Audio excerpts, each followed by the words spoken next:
volta, já estamos de volta com o programa Conexão de hoje, sempre em nome de Unimed Marília, cuidar bem da sua saúde, esse é o plano. Vitalícia, levíssima água de Marília, exija, peça, diga eu quero Vitalícia, a única água adicionada de sais do estado de São Paulo. Também conosco Lancheiro Alimentos, de Marília para o mundo, Lancheiro Alimentos, onde tem sabor, tem Lancheiro Alimentos.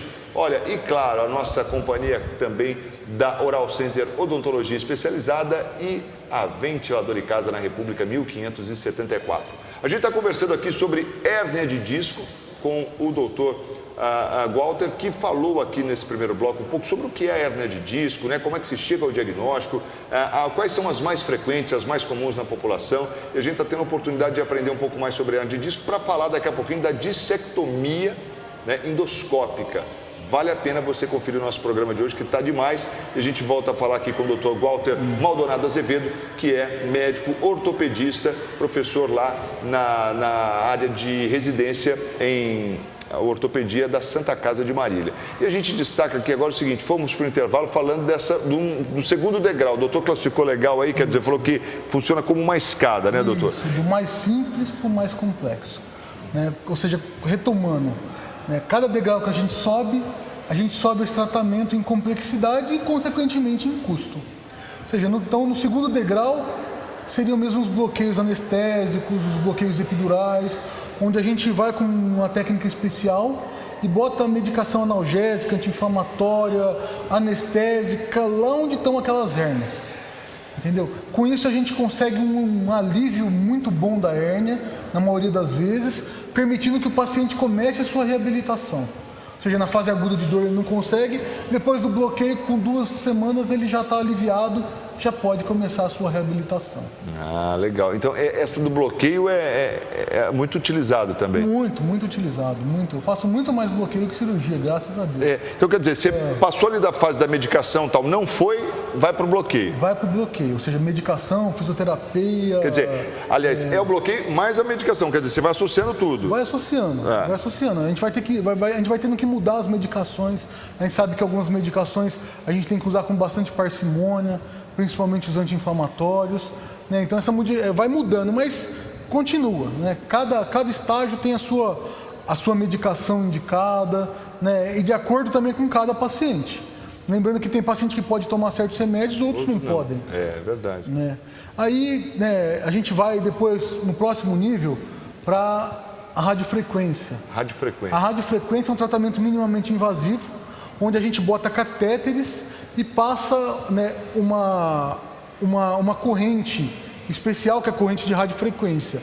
Essa corrente ela pode ser feita no disco, que está em questão, ela pode ser feita na raiz, que está dolorosa, ela pode ser feita na musculatura paravertebral, que está dolorosa, em vários pontos, né? E com isso a gente consegue mesmo, né, tirar bastante a dor do paciente.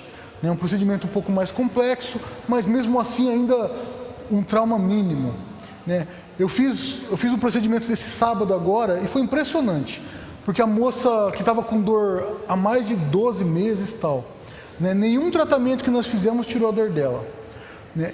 E eu fui visitar ela no quarto quando era umas 6, 7 horas da noite no sábado, ela estava completamente sem dor, ela estava lá já virando para cá, virando e falou, doutor, eu estou sem dor. Eu falei, amém, vai devagar ainda que ele acabou de fazer o procedimento. Né?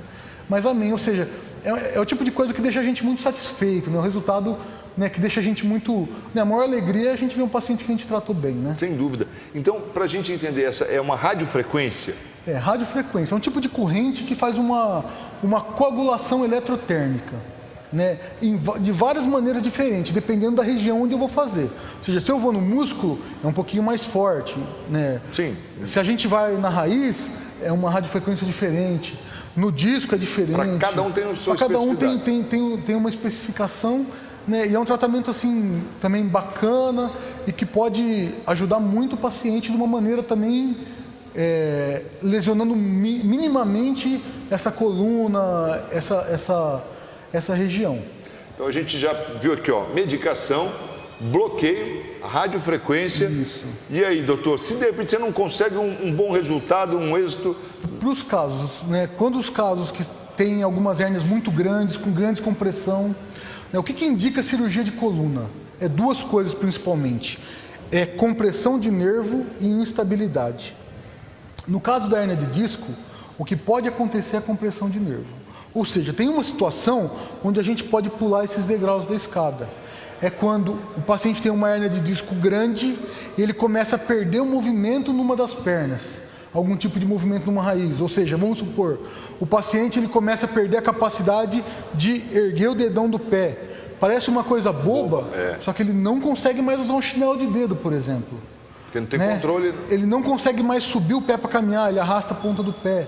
É uma coisa extremamente desagradável, extremamente chata para o paciente. Ou mais grave ainda, quando ele não consegue mais ele erguer nada do pé. É a raiz de L4 ou de L5 machucada por uma hérnia. Isso indicaria uma cirurgia já de cara. Quer dizer, você percebe pela repercussão que ela está provocando. Pela repercussão. Aí a gente pede o exame e a gente já vê o tamanho da hérnia, a repercussão no corpo do paciente. Bater os dois, às vezes não custa... Aliás, às vezes não vale a pena a gente seguir o degrau. Às vezes a gente tem que proteger esse nervo para o paciente não ficar com uma sequela para o resto da vida.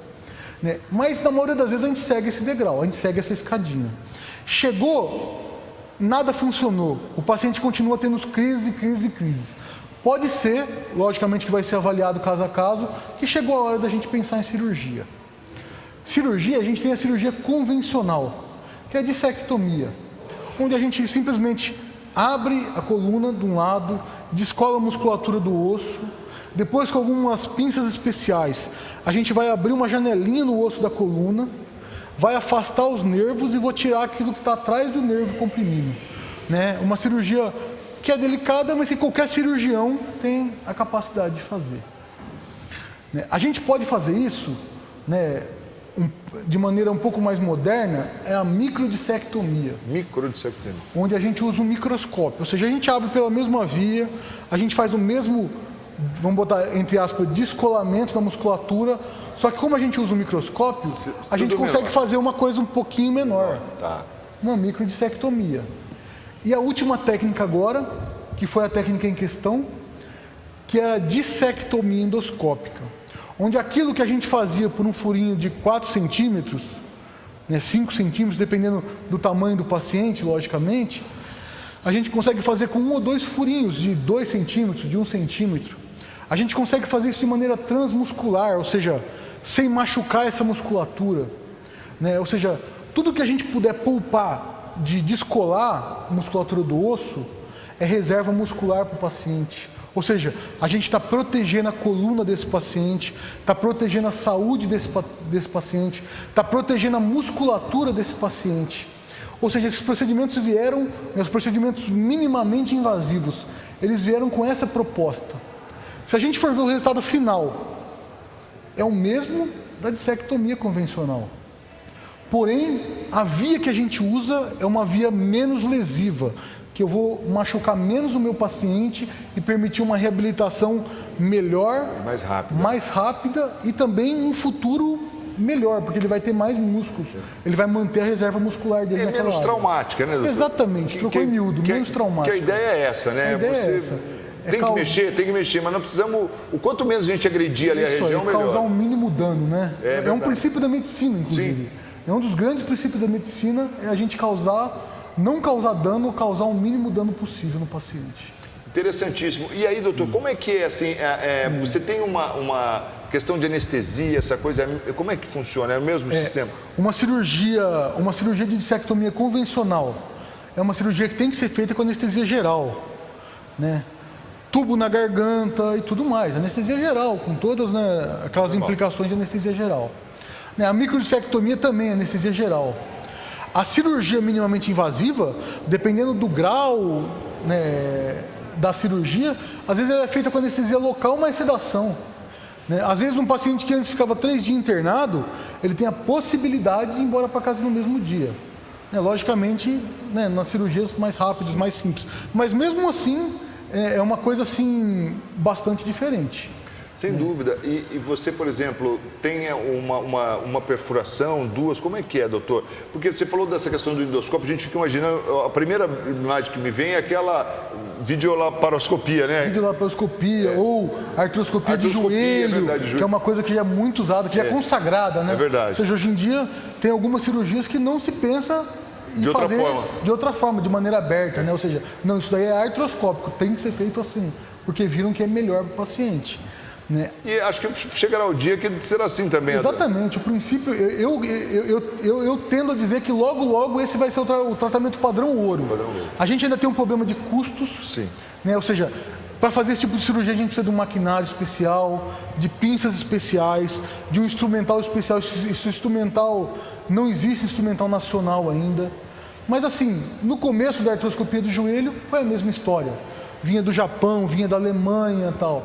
Aos poucos essas técnicas vão se tornando mais acessíveis. Dá uma democratizada. Exatamente, né? É bom que seja assim. E vai tornando, e isso vai ficando acessível a toda a população. Então, no futuro, todo mundo que tiver problema de coluna provavelmente vai ser... Eu acredito que no futuro, se Deus quiser, próximo, né, porque é benefício dos pacientes, esse tipo de tratamento vai ser endoscópico. Doutor, e aí, uma vez que o indivíduo operou, né, fez lá a cirurgia, essa reabilitação, é claro que isso deve variar muito de paciente, mas em média, assim, por exemplo, a questão da dor, ela deve desaparecer logo ou ainda tem um reflexo? Geralmente, se eu conseguir tirar aquela hérnia total, né, o paciente sai da cirurgia com dor no corte.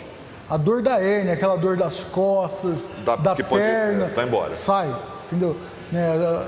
Sai na hora, né, tal. Alguns pacientes que ficaram muito tempo comprimidos, ou seja, ficaram com uma hérnia por meses e meses, essa dor custa um pouquinho mais para sair. Por quê? Porque aquela raiz nervosa foi machucada, entendeu? Mas mesmo assim, o alívio já é sensível após a cirurgia, quando bem indicada. Quando bem indicada. Sabe que eu quero falar uma questão, porque a gente percebe assim, se tem algo que a gente percebe com muita frequência que as pessoas reclamam, doutor, é de dor nas costas, né? É incrível. A gente sabe que são inúmeras as causas, enfim. E isso é muito assim, né? Tô com dor nas costas, mas não é toda dor nas costas que é uma hérnia também. Sim. Mas eu percebo assim, a automedicação, principalmente com relação aos anti-inflamatórios, que o senhor mencionou bem, até usou a expressão assim, precisa ter muito cuidado, né? Precisa ter. E eu queria falar um pouquinho sobre isso, do risco que a pessoa, muitas vezes, mascarar algo grave com... É muito comum isso naquele caso de hérnia mais grave que eu falei. Felizmente, são poucos casos. Mas, ou seja, o paciente, ele tende a ir levando com medicação até que o pé... A gente fala no termo popular, né? Que o pé cai, ou seja... Até que acontece a lesão da raiz nervosa. Aí ele vem buscar a gente já quando aconteceu a lesão. E aí é muito difícil da gente conseguir fazer aquele pé voltar. Ou seja, a gente tem que fazer uma cirurgia em torno de 48 horas, uma cirurgia rápida, e a gente tem mesmo que aí botar na mão de Deus para que a raiz volte a funcionar normalmente. A automedicação é um problema, né? Eu acho que é meio do brasileiro isso. É cultural mesmo. É meio cultural. E assim, de vez em quando a gente tem algumas dificuldades sérias. Ou seja, assim, né, o paciente, quando chega para mim introduzir a medicação que seria certa para ele já está com o fígado sofrido, com o rim sofrido. Entendeu? Ou seja, assim, aí eu tenho que... De outras medicações. Eu tenho que buscar outras coisas, às vezes remédios mais caros, né, diferentes, buscando outra via para ter esse alívio. Então, assim, o ideal é tomar cuidado com a automedicação. Eu sempre falo assim, às vezes, né, quer tomar um comprimidinho, toma um, toma dois, mas viu que a coisa não está resolvendo, eu acho que tem que procurar um profissional capacitado para te atender e para evitar que fique alguma sequela aí. Sem dúvida. Deixa eu ir rapidinho para mais um intervalo. Eu volto na sequência com o programa Conexão, conversando com o Dr. Walter Maldonado Azevedo, que é médico ortopedista, conversando conosco aqui hoje sobre dissectomia endoscópica. Mas até o final da entrevista hoje eu não vou errar mais.